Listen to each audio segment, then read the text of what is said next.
Salaam akkam jirtu hordoftoota koo kun akkanatti har'amee buna danfisa jedheen buna danfisa jedheen qophi jechaa jira. Nafana ta'a akkaataan sagajjaadhee qopheeffadhee jira.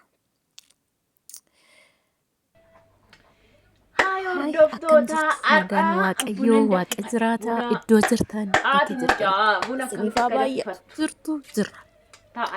Har'a buna duraan qophaa kun mana danfifachuu adda ture girgirgirgir sanbata guddaadha. amma garuu dhufee jira. Mucaa ganama qabaan ture amma garuu ni dhufe buna danfifadha jechuudha. Mucaan inni dhufuu jiraachuu uffata baates goggeeddaradhee dura waan biraaf hin qabne. nama waamas buna ollaa waan ta'eef har'uma walitti dhufna guyyaa har'aarraa hojjettoota waan ta'eef buna danfiseen isiniif waamaa jechuudha.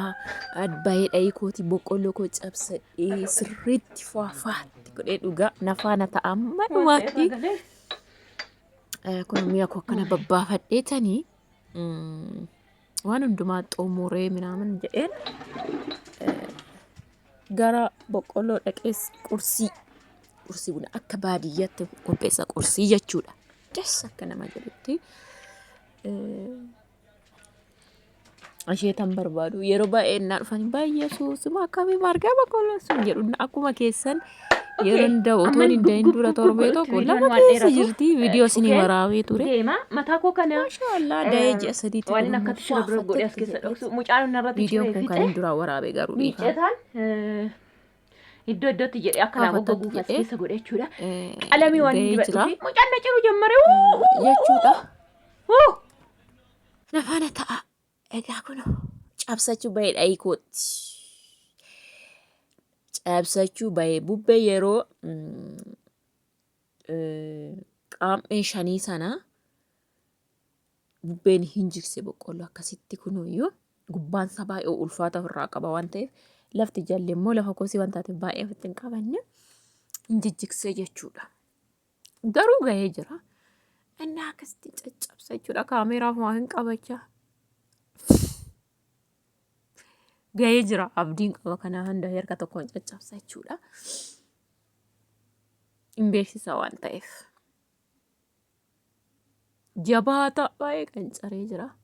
Maashaallah amma inni gaga'u ofirratti baachuu hin danda'u dhugaa bubbeen kanatti jigse.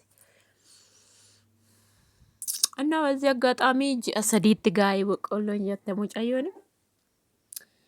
ji'a sadiittis nama kan ga'u hin jira.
Haala kanaan boqqolloo koo inuman cabsaa maaliif nama sadan tokko ta'anii dhufu waan ta'eef indoo asheetas waan taateef waaqatuttiin nu ga'ee jedhee caccabseetuma jedhe. Alaasa kana qaqqabuu hin dadhabe dhugaa.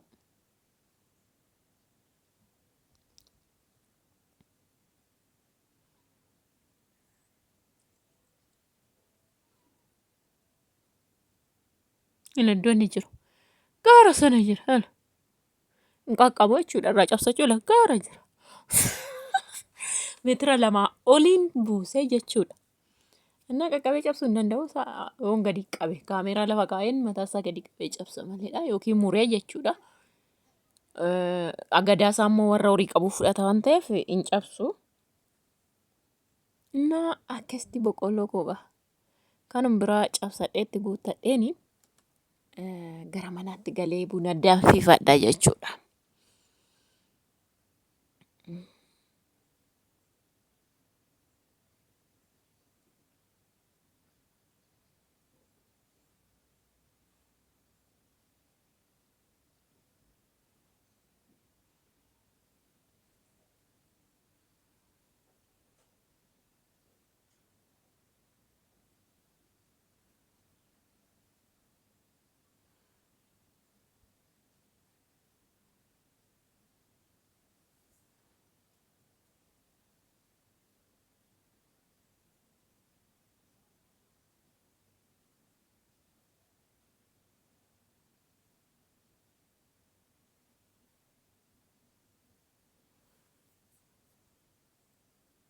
caccabseera maashaallah.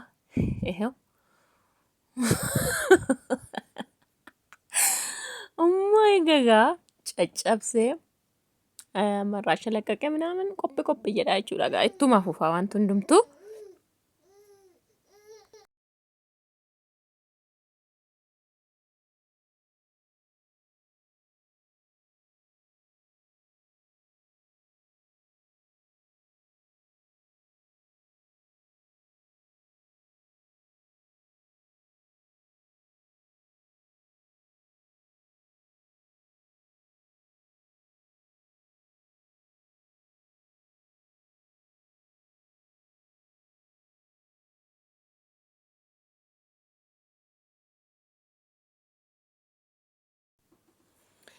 Irraa caccabsadhaa. Bargit mukti guutuun isaa 40 guutuun gugurdaan jechuudha. Neega.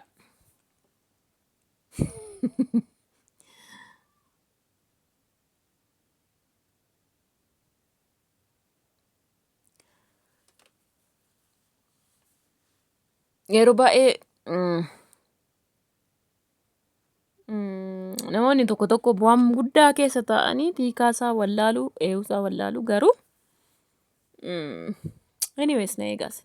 Muna dhufe iddoo kana taa'ee irraan caccabsaa.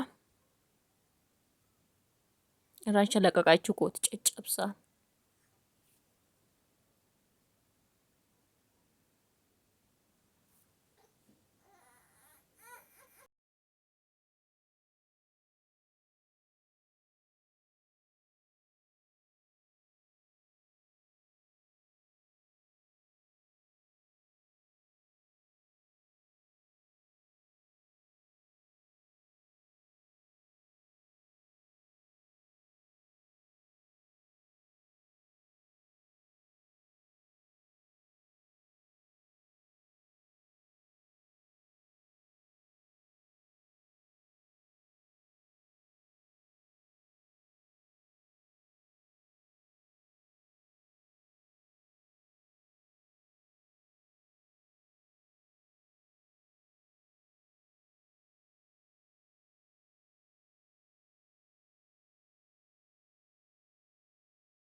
Akka kanatti shalaqqaqee xumuree irraa babbaasee jechuudha. Nama kana haala kanaan jechuudha.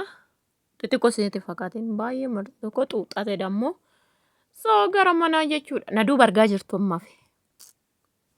Kunoo galee buna ko qopheesse waan ta'eef hakaa jira jechuudha. Bunni isinitti godha. Anyways, beekee buna na kaa'u bargatu. TV itti jaba baasan immoo isinii hakaa.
Maashaallah.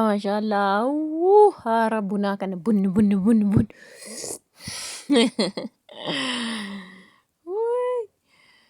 Anyways, haala kanaan bunni gochaan jira. Egaa jedhe namni. Jiraachuun irratti jiraachuu qabna waan qabnutti. Yoo ittiin jiraanne yaada iyyuu. Guyyaa duunu guyyaa maal taanu hin beeknu. Yeroo kun baay'ee salphoodha guyyattiin yeroo ittiin. Kanaaf amma jirruun firii ta'uu barbaachisa yaada.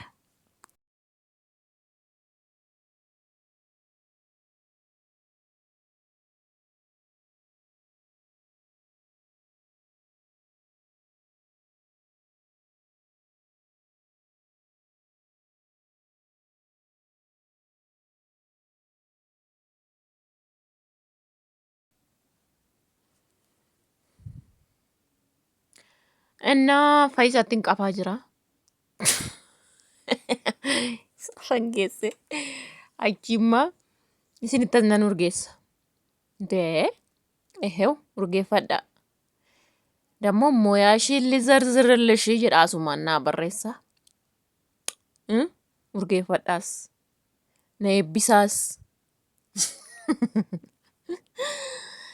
Hundumtuu itti fufaa jechuudha. Na taa'asin ammadhumaatti jechuudha. Maabiraatiin jalaa balleessanii noormaalii ifa balbalaan galu qofaan hin fayyadamaa jira bilbila. Maabiraatiin billichi dirgim waan godhaniif na rakkisee jechuudha.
እና kasala lammataan itti fixe. Toon isaan eeguu sagantaadha namni bahu iddoo hundumaayyuu gargari. Torbattis kan bahu jira, sagalittis kan bahu jira. Dhufuu didanii na rakkisanii haareen kasala itti dabalee ta'e jedhee surumaa eenyu jedhee jechuudha. Maaliif haadha mucaati kana caala jabanaa jala taa'u baay'een jaaladhu ginumaayyuu jechuudha. So amma itti naqadhe haaree garuu waan kana booda dhufu waaqatu beeka. Garuu nan ilaala.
Yaa amma maabiraatiin dhufe ilaalaa ibsaan amma tokko boggi jechaa jira gidduudhaani.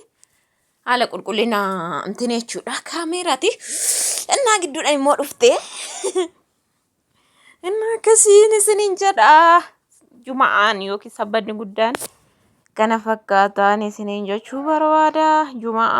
Jimaata illee juma'aan akka arabaatti.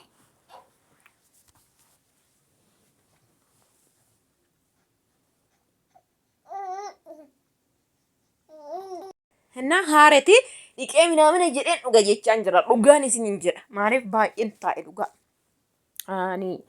Amman daffisee xumuruutti nafaan jala taa'uun jaaladhu. Amma waan ana haareef kasala si'a lamaan itti dabalee jechuudha. So kasalli innaa ta'e madaabara hodhanii namni kasala illee innaa gurguru cubboo hojjeta. Birri 350 400. So kanaaf hin ta'u. Akkas gochaan jira isiniin jedha.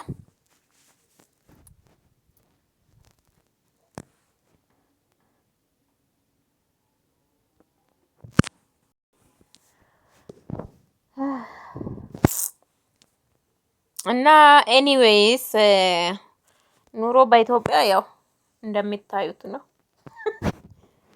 ሶ ከሰለ ሲ'a lammaffaatti naqee jechuudha maariidhaan ishiin dhiqee maal jechaan jira mee nan ilaalaa jechuudha.